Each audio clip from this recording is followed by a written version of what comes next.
Welcome back. You're listening to Real Talk with Brian and Dan on 1150 KKNW. I'm Brian. And I'm Dan. Our first guest today is Debbie Rosemont with Simply Placed. Debbie's a certified professional organizer and productivity consultant. She started Simply Placed in 2003 to help clients increase productivity, maximize efficiency, and bring balance and control to their work, home, and lives. Simply Placed associates work with individuals and businesses to create an effective organizational systems, clear clutter, successfully manage time, focus on priorities, and achieve goals. Debbie Rosemont is one of a small number of certified professionals and organizers in Washington State and was a founding member of the Seattle chapter of NAPO. She is an active member of NAPO, National Association of Professional Organizers, or NAPRO, and Women Business Owners, WBO. She was proud finalist of the 2015 WBO Nellie Cashman Business Owner of the Year Award. Debbie Rosemont, who wears many hats in her own life, as well as wife, mother, volunteer, business owner, understands that life happens and that it can be a challenge to get and stay organized. However, she has seen the benefits of an organized life and wants that for her clients. Her goal is to ultimately save her clients time, money, and stress and allow them to focus on the things that matter most. Welcome to the show, Debbie. Thank you. I'm pleased to be here. So we talked about your professional life. Tell us about what you do when you're not working. What are some of your hobbies? Yeah, what I do for fun. Yes. I love spending time outside. So I love hiking and walking. I walk dogs for fun. And I love to read, love to go to the movies and spend time with family and friends. Cool. Tell us about most recent hike you went on. Gosh, it's been a while, but Poo-Poo Point was probably one of the more recent hikes. That's an awesome locally. hike. It was about 2 miles. Yeah, but straight up. It's a steep one. Yeah. It's a steep one, but it's a good. We call it a butt burner. A butt burner, definitely. So I'd like to ask each guest to share with us a fond memory of the home you grew up in. Yeah, so I really grew up in two homes, but the one that pops to mind when you asked that question was here in Bellevue. Actually, it was in Newport Hills. And growing up, you just mentioned I love spending time outside. We spent a lot of time, especially during the summer, outside. So my brother, a couple years younger than I am, used to go out. And go down to Phantom Lake. We would ride bikes to just the grocery store area, and there was a swimming pool close by there, the Newport Hills pool. Club. Oh, yeah. Yep. I was thinking Phantom Lake. That's Newport. That's Lake Hills. Yeah, Lake Hills. Yeah. Wrong hill. Yeah. Anyway, so it's just spending time outside. And, it was in the day where we'd go out, hop on our bikes in the morning, and come home around dinner time. And nice. there was no cell phones. We didn't check in. So just being outside all day. And, we would create obstacle courses in our backyard and invite other kids over to do that. So awesome. Just good times outside. All right. So let's get to the business of organization and productivity. So how do you define productivity?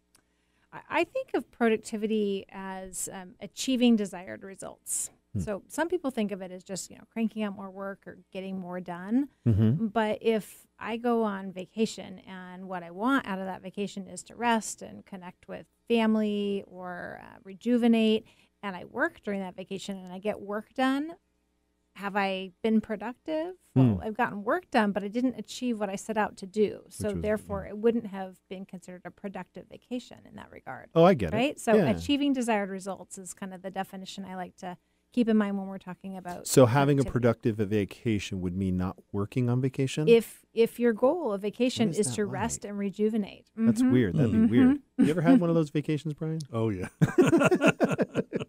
Where you actually did cell work? service. I know. It's amazing actually what they can do for your productivity at work when you return if you can actually take a break. Well, when I was gone last week, I went to Glacier National Park, and the second you get in that park, the cell service drops. Yeah. Right. So for like 8 hours, we'd be in the park, and it's funny because I call it, we're going into the park. You think like Disneyland, right? Yep. This was better because the cell service, there was nothing I could do. Yep. You literally unplugged. So I was productively hiking. Excellent. My wife and I have two types of vacations: phone vacations and no phone vacations. There you go. And that's how we define productivity on your terms. Is that no phone vacation is, that's the deal. Yeah, So, I differentiate between a trip and a vacation. Yeah, A good. trip, you might work on a trip. Phones are trips, and vacations are no phones. There you go. So what do you love about the work you do? I've been thanked before for giving people the gift of time, and that was in somebody else's words, and that lights me up. If I can help someone have time for what's important to them, and doing that through helping them be more organized or put some systems in place as far as time management is concerned, if they end up with more time for what's really important to them, it makes me very, very satisfied. See, that's the thing. When I think of productivity, it always comes back to time in my head. Like, were you efficient with your time? Right. And I know I'm not super efficient with my time, just saying. But as you look at the clock. Yeah, I'm like, what time is it? But, that's the part where I could see that, right? Saying, wow, I just got more time back, right? Because everybody has the same allotted time. Right. And everybody says something like, oh, I don't have enough time for that. Well, that's a common challenge, right? Yeah. And I think time management in itself is really kind of a myth, right? Because we can't make another 25th hour in the day. Yeah. Well, what's a little tip about how to be more time productive? I think consider what's taking your time, right? Where are you possibly wasting time? Where are you spending time on things that don't matter as much? The average American wastes an hour a day looking for things that they know they have but can't find. So just getting physically organized where you can find things when you need them makes a big difference. So you're saying I got to put stuff away? Put stuff away. It helps you find it when you need it. That was a trick, sure. Debbie. You were telling me I have to put stuff away. It also means just have what you need, right? Right. Have what you need. Clear clutter. Have systems in place. So I heard you say time management is really a myth. Yeah. What do you mean?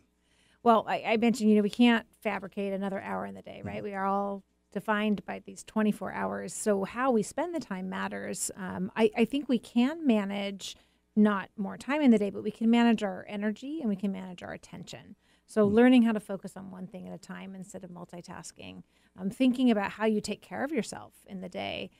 Making sure that you get enough sleep and that you're, hydrated and you're considering nutrition and getting some exercise. Those things all impact our energy and our ability to pay attention, and those things we have control over. So, so then how does somebody, if you can't add a 24th hour, right?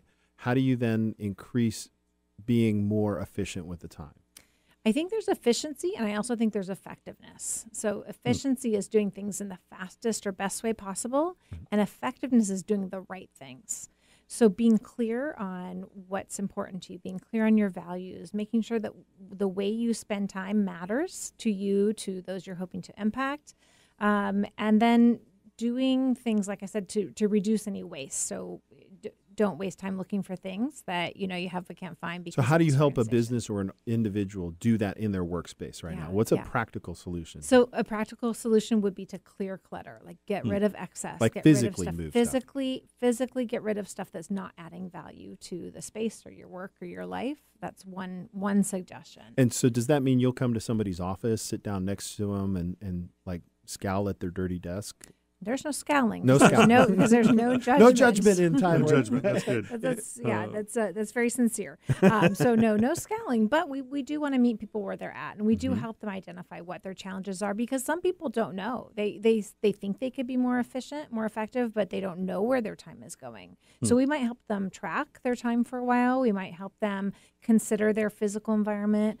And we would also help them consider their calendar and their schedule and the way that they're booking themselves. And email. And Right. how much time they're spending in meetings. Yeah, email's huge. Lots of wasted time there. So much. It's funny. I've been going through and unsubscribing from all the random That's stuff what that I I need to got. do. I've got, Google's got all these kind of priority things that help you kind of clear it out. But still, in my business, I know Brian probably feels this way, but you can't miss an email. Yeah.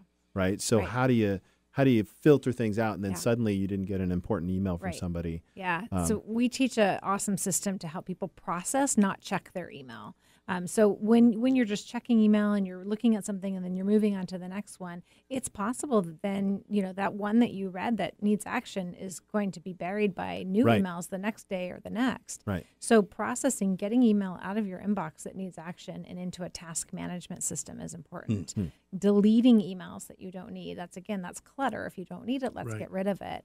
Filing a way for reference things that you need, not necessarily to act on, but you might be responsible for recalling later. So we've got a system for all that.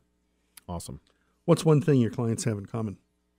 Overwhelm. Overwhelm. Yeah, Interesting. yeah. When they call, and it's brave for many of these people to make the call. But they are sharing in common that they're overwhelmed by how to start, by what to do, by making the time to do it. So we love to partner with people who are feeling that way, because I think we do an excellent job of taking away the overwhelm. So when you say, you meet with clients, how long does this process of kind of shaping and getting more productive, how much time do you usually spend? I'm sure it differs, but can you give us an average? It definitely depends. It depends on what their goals are. And if it's physically organizing, it depends on how much stuff they have and how far away are they from the environment that they want and will work the most effectively or live the most effectively or happily in.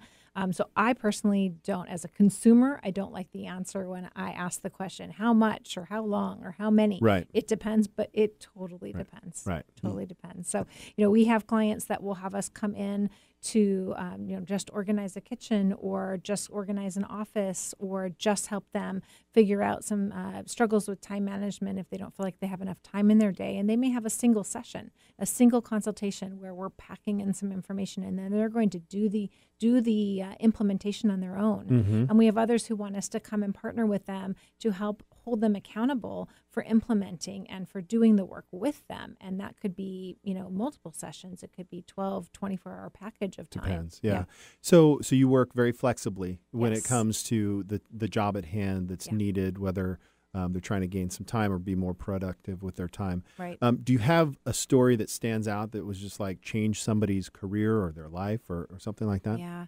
The email processing thing, that is a big one. And I was actually just reminded of it today. I was speaking to an executive assistant at Microsoft that I did some work with privately, and then she had me come in and teach what I had done with her team.